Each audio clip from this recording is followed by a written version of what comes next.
Paper 12 economics, ये दोनों ही subject के इंपॉर्टेंट क्वेश्चन मैं आपको बता रहा हूँ। टोटल 12 क्वेश्चन बताऊंगा ज्योग्राफी के भी और इकोनॉमिक्स के भी, जिससे आपसी बच्चों को 15 नंबर और 5 नंबर का जो सवाल आता है, जिससे आपसी बच्चों को पेपर में 70 नंबर कंप्लीट हो जाएगा। 1 नंबर वाला सवाल जो आता है उसके लिए देखिए आपको पूरे सिलेबस को पढ़ना पड़ेगा, तब जाके आप कवर कर पाएंगे। लेकिन अगर मुझे समय मिल पाया तो मैं आपसे बच्चों के लिए 1 नंबर के जो भी क्वेश्चन बन सकते हो वो भी आपको इस वीडियो में डिस्कस कर दूँगा। ठीक है, चलिए फिलहाल इस वीडियो को शुरू करते हैं। पसंद आए तो लाइक और शेयर कर दीजिएगा इस वीडियो को अपने दोस्तों के साथ, चैनल पर सब्सक्राइब कर लीजिएगा ताकि इसी प्रकार जब न्यू वीडियो आएगा आपको अपडेट मिल जाएगा।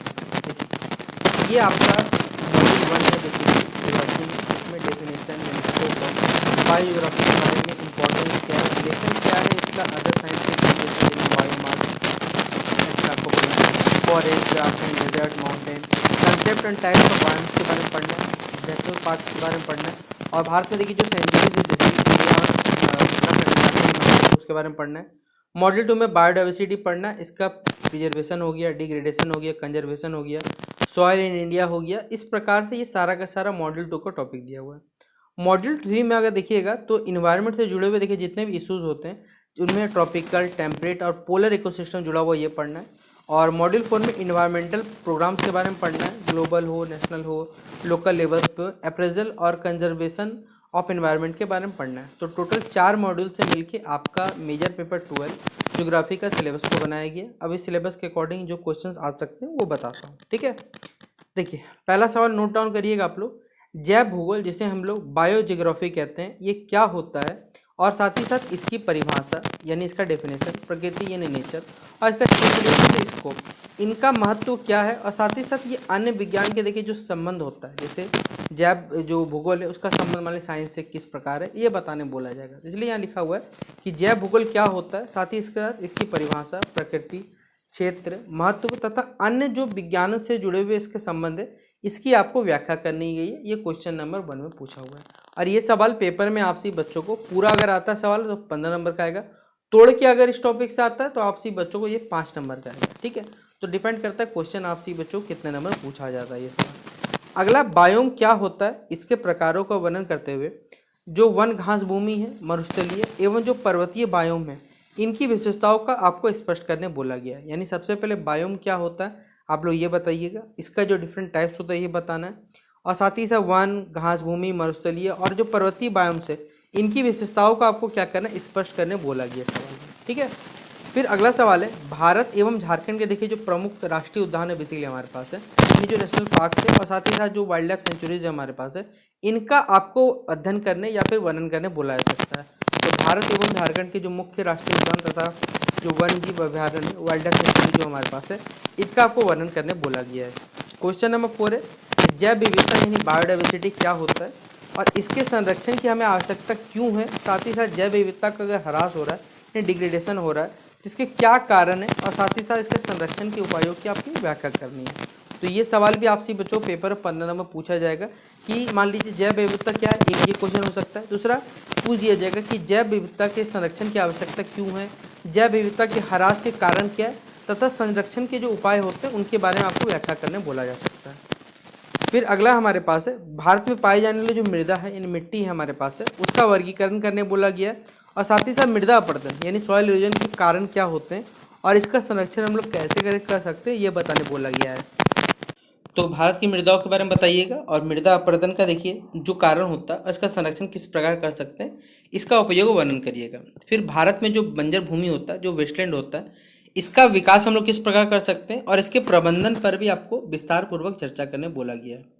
फिर अगला क्वेश्चन नंबर 7 है कि जल चक्र यानी हाइड्रोलॉजिकल साइकिल क्या होता है, इसका आपको चित्र बना के क्या करना वर्णन करने बोला गया है। और ये जो हमारे ये जो जल चक्र है बेसिकली हाइड्रोलॉजिकल साइकिल या वाटर साइकिल जिसे सब कहते हैं, इसका पर्यावरण में क्या महत्व है इसके बारे में आपको स्पष्ट करने बोला गया है। ठीक है, अगला क्वेश्चन हमारे पास है पारिस्थितिकी यानी जो इकोलॉजी होता है एवं पारितंत्र यानी जो हमारा इकोसिस्टम होता है। इकोलॉजी इकोसिस्टम दोनों अलग अलग चीज़ें, दोनों का अंतर स्पष्ट करते हुए जो पारितंत्र की संरचना है और इसके जो कार्य होते हैं इसका आपको वर्णन करने बोला गया है क्वेश्चन नंबर 8 में। फिर उष्णकटिबंधीय जो ट्रॉपिकल पारितंत्र या इकोसिस्टम है, इसकी प्रमुख जो पर्यावरणीय समस्याएं हैं उनका आपको वर्णन करने बोला गया है। क्वेश्चन नंबर 10 है हमारे पास है समशीतोष्ण यानी टेम्परेट एवं ध्रुवीय मतलब पोलर जो पारितंत्र होता है, इनका हमारे पर्यावरण से जुड़ा हुआ समस्या का आपको तुलना करने बोला गया है। फिर अगला है वैश्विक, राष्ट्रीय एवं जो स्थानीय स्तर पर जो पर्यावरणीय हमारे पास बेसिकली कार्यक्रम एवं नीति है उसका विकसित करने बोला गया है। ठीक है। फिर अगला है पर्यावरण संरक्षण जो हमारे पास है, यानी कि इन्वायरमेंटल कंजर्वेशन। इसकी आवश्यकता हमें क्यों पड़ी और इसके उद्देश्य क्या है, साथ ही साथ इसके संरक्षण के जो प्रमुख उपाय हो सकते हैं इनके बारे में को चर्चा करने बोला गया है। ठीक है।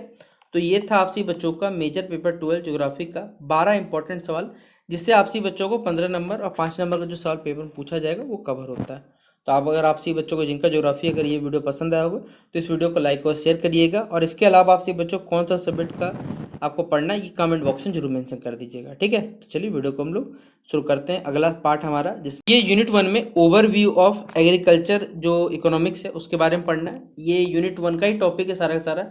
Nature and scope of agriculture, traditional agriculture, modernisation क्या होता है, एग्रीकल्चर रोल क्या है इकोनॉमिक्स में बताना है। फिर मेलूर्स अप्रोच और जो लुईस मॉडल तो उसके बारे में बताना है। यूनिट 2 में प्रिंसिपल्स ऑफ एग्रीकल्चर इकोनॉमिक्स के बारे में पढ़ना है, जिसमें फार्म मैनेजमेंट क्या होता है, फार्म साइज, प्रोडक्टिविटी क्या होता है, इंटेंसिव एंड एक्सटेंसिव हमारे पास कल्टीवेशन और क्लासिफिकेशन ऑफ एग्रीकल्चर प्रोडक्ट्स करना है बेसिकली कैश और फूड क्रॉप्स के आधार पर।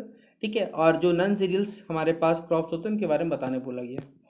फिर है एग्रीकल्चर फाइनेंस है, एग्रीकल्चर मार्केटिंग हमारे पास है। यूनिट 3 में अगर देखिएगा तो प्रिंसिपल ऑफ एग्रीकल्चर प्रोडक्शन के बारे में भी, जिसमें प्रोडक्शन एंड प्रोडक्शन फंक्शंस हो गया, फैक्टर्स जो प्रोडक्ट रिलेशनशिप हो गया, फैक्टर रिटर्न हमारे पास रिलेशनशिप हो गया, लॉज ऑफ रिटर्न हो गया, प्रोडक्ट रिलेशनशिप हो गया। फिर यूनिट 4 में principles of agriculture cost and pricing के बारे में पढ़ना है, जिसमें cost relation and profit maximisation, agriculture price determination, supply behaviour agriculture, risk and uncertainty in farming के बारे में पढ़ना है। तो टोटल 4 ही यूनिट है जिससे सवाल पेपर में पूछा जाएगा इकोनॉमिक्स में।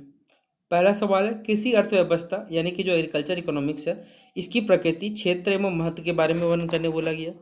दूसरा सवाल बोला गया आपको कि आर्थिक विकास में कृषि की जो भूमिका होती है यानी क्या इसका इंपॉर्टेंस होता है, और साथ ही साथ कृषि और उद्योग के पारस्परिक जो संबंध है बेसिकली हमारे पास है, इसकी व्याख्या करनी है कि कृषि और उद्योग जो हमारे पास दोनों के बीच संबंध किस प्रकार का ये बताने बोला गया है। फिर अगला है मेलर के जो कृषि विकास दृष्टिकोण है तथा लुईस का जो मॉडल है दोनों का व्याख्या करने बोला गया, यानी लुईस मॉडल और साथ ही साथ हमारे पास यहाँ पर जो मेलर मॉडल है इसके कृषि विकास दृष्टिकोण का आपको यहाँ पर व्याख्या करने बोला गया है। फिर सतत कृषि विकास यानी सस्टेनेबल जो एग्रीकल्चर होता है हमारे पास है उसकी अवधारणा क्या, उद्देश्य एवं महत्व का वर्णन करें। क्वेश्चन नंबर 5 में फार्म प्रबंधन क्या होता है, फार्म प्रबंधन स्वामित्व क्या होता है, इसके प्रकार और साथ ही साथ इनकी जो विशेषताएं उनका वर्णन करने बोला गया है। क्वेश्चन नंबर 6 फार्मों के आकार एवं उत्पादकता यानी प्रोडक्टिविटी और जो फार्म साइज होता है दोनों के बीच जो संबंध की हमारे पास यहाँ व्याख्या है वो बताने बोला गया है। क्वेश्चन नंबर 7 हमारे पास है गहन कृषि क्या होता है, इसका और विस्तृत कृषि जो होता है दोनों का अंतर स्पष्ट करना, दोनों गुण और जो दोष बताने बोला गया। कृषि उत्पादों का वर्गीकरण basically cash crop, food crop, fodder crop, cereals, इन सभी का आपको क्या करना है वर्गीकरण करना है, साथ ही साथ इसका उदाहरण देकर समझाना बोला गया।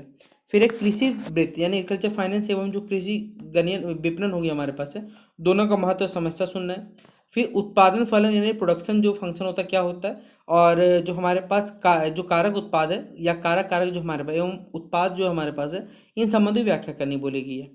प्रतिफल के नियम है यानी लॉज ऑफ रिटर्न इसकी व्याख्या करनी है, और कृषि उत्पादन के में इसका क्या महत्व है। फिर है कृषि लागत यानी एग्रीकल्चर कॉस्ट हो गया, अधिकतम प्रॉफिट मैक्सिमाइजेशन हो गया, कृषि मूल्य, इन सभी का आपको क्या करने बोला गया, वर्णन करने बोला गया है। ठीक है। तो ये था आपसी बच्चों का मेजर पेपर 12 इकोनॉमिक्स का भी 12 इंपॉर्टेंट क्वेश्चन जो आपसे बच्चों पेपर पूछे जा सकते हैं। तो आपसे बच्चे इनको नोट डाउन करके अच्छे से लिख लीजिएगा।